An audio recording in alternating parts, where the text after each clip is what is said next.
Hey everybody, thanks for checking out Bald Move's Falling Skies coverage. I'm Jim, and this week we're covering Season 3, Episode 10, entitled Brazil.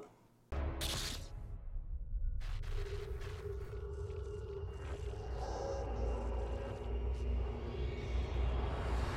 actually thought this episode was okay as an episode, kind of bad as a finale.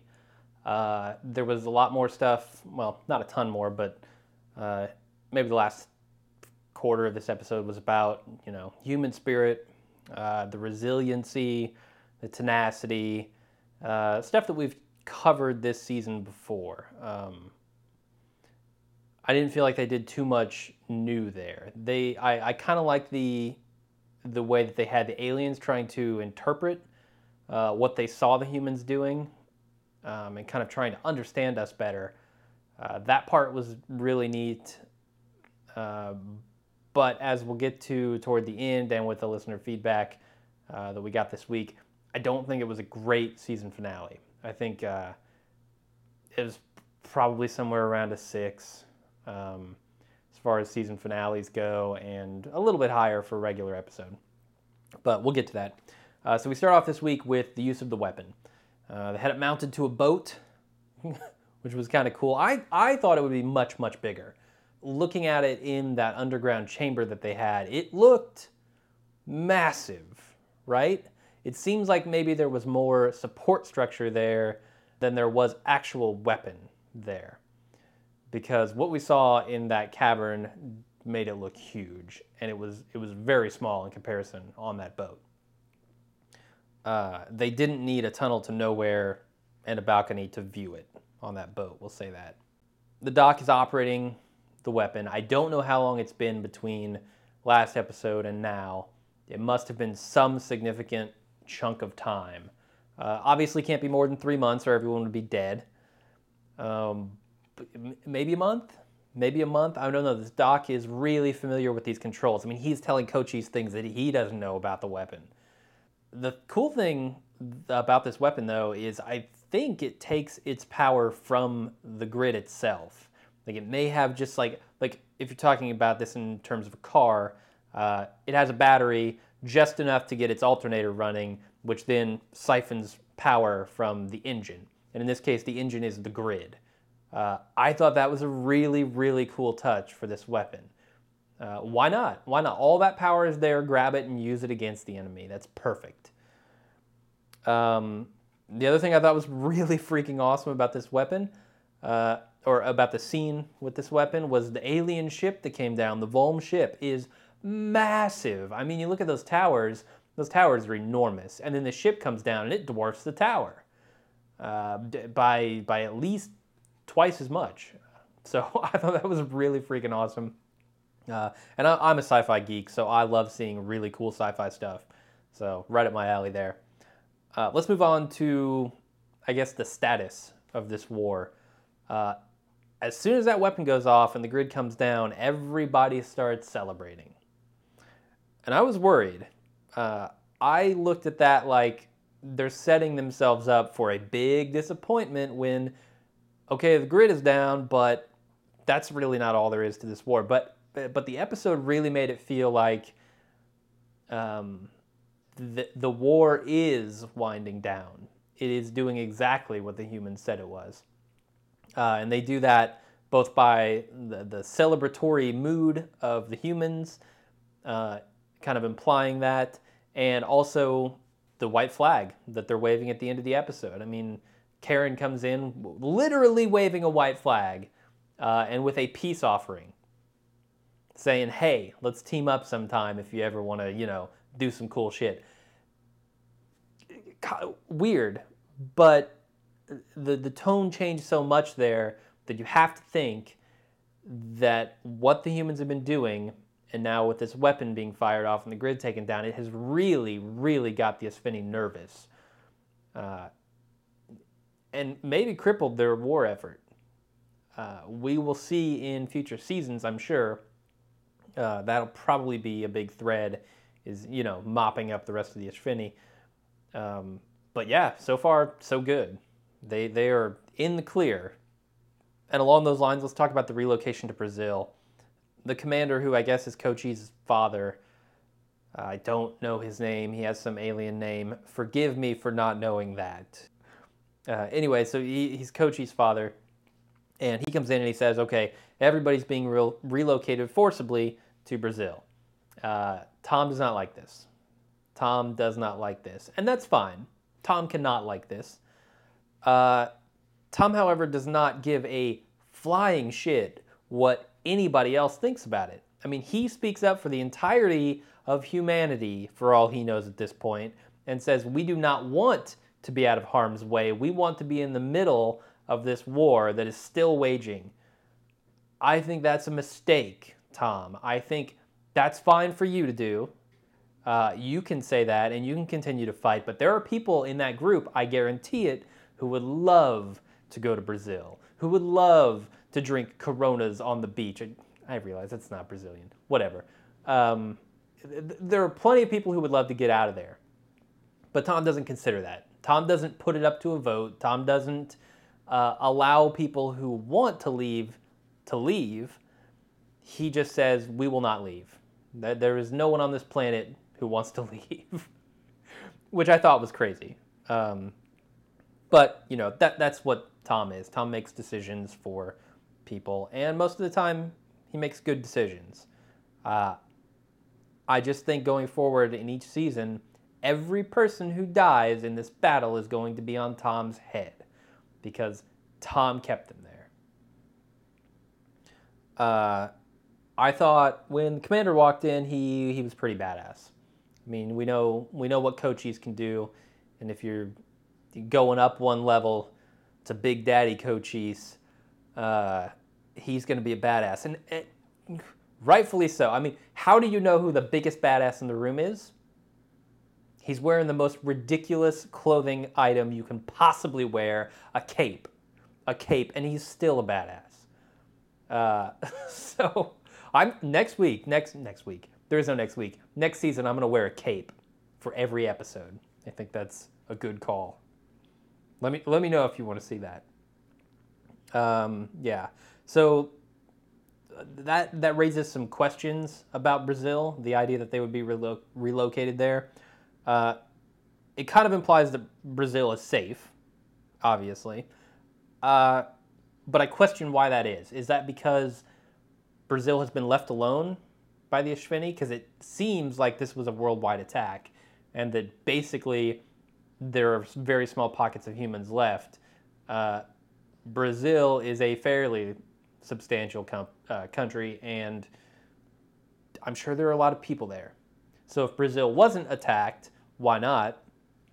If Brazil was attacked, you got to assume that everyone is dead. It's a wasteland, and the Volm are getting them out of America, where the Espheni have moved to. I don't know. Maybe I just don't understand exactly the steps of this war here, the timeline of the war. So the episode is definitely saying that the Volm are not evil. I mean, there are plenty of scenes with Cochise and the commander and Tom all kind of misunderstanding each other, but no longer distrusting each other.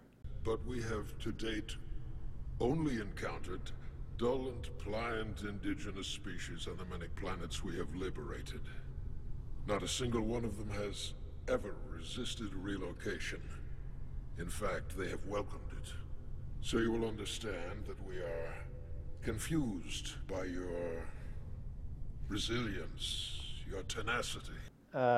There's a little bit with Pope and Weaver, because they've been kind of out of the loop as far as the Volm go. So we are supposed to now think that the Volm are not evil. And I think that's right. I think they've just misunderstood the humans. It's a big part of this episode. Not understanding that humans would want to stay and fight, that humans would not want to just let someone else take care of their problem for them. Another thread that we will possibly see more of in season 4 is Weaver. His nitroglycerin pills and his heart attack that he has had. I think we've seen this coming. I don't think this is a brand new revelation. I think it's certainly a more ironclad, cast ironclad depiction of it. There is no mistake now that Weaver has a heart problem. We'll just see where it evolves to. Finally, we get to the return of Anne and the baby, which I've made a lot of predictions on this show, some coming true, some not. This is one that happened to come true. Anne and the baby are alive. That cocoon thing we saw a couple of episodes ago was not to kill them. It may not even have been them inside that cocoon. You couldn't really see very well into it. Anyway, they're back, as predicted. And this is the scene where you get Karen waving the white flag, literally. And then Hal. So I absolutely loved everything that happened in this scene, except maybe for Hal's naivete. Because Tom, when this white flag comes out, Tom's like, no, I've been tricked one too many times. Fuck you, I'm gonna blast you. And that's exactly what he does, and that's exactly what he should have done. I'm so glad that Tom blasted her. Then Hal runs up, after the fight, Hal runs up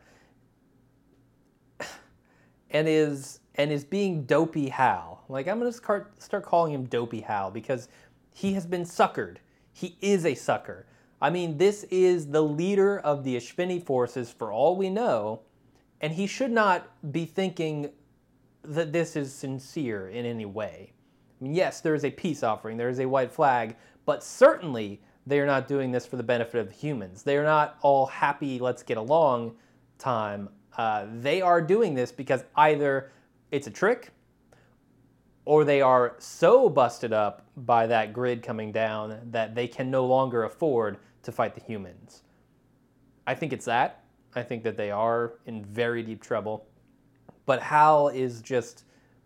I don't know if he's sympathetic to Karen, having been infected by the alien bug himself. I mean, maybe that's playing here, and I'm just not giving that enough credit. It's possible. Either way, Hal's a sucker. And I was so happy when Maggie blasted her and just took her out. Done. Karen is gone. So happy. Thank you. And she deserved every bit of it. I think that's about it. I've got one piece of feedback from Mike in Canada. I'm just going to go ahead and read it. He says, before I give my thoughts on the finale and the season as a whole, there are a few questions that I thought of that maybe you could help me answer. First of all, why is Lourdes bugging, in power quotes, out all of a sudden? Very nice. Apparently she's been living with multiple probes in her body for weeks, but since she's been exposed, they seem to be killing her from the inside. Yeah, I took that to be, the aliens no longer have a use for her, let's get rid of her. I would just think with that many bugs, their elimination method may be more effective. I don't know. The aliens don't really know our anatomy that well. Perhaps they can't just kill us with these bugs. Who knows? Why did the Volm need the humans at all? If my timeline is correct, the defensive grid went up just days ago, which means they could have landed their ship at any time, and apparently they have enough weapons and manpower to overtake the Espheni without help from the humans.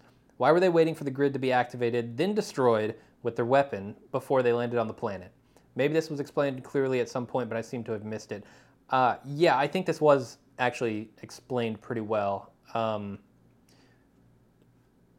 It's my understanding that the warship, was too far away to reach Earth before the grid went up. They had sent out Kochi's ship, whatever. I don't know exactly why Kochi's and his crew were there building this weapon, but it may be like a stopgap measure where, okay, we can't get the warship there, but we can get this supply ship to build the weapon to take down the grid, so when our warship does arrive, we can get it in there.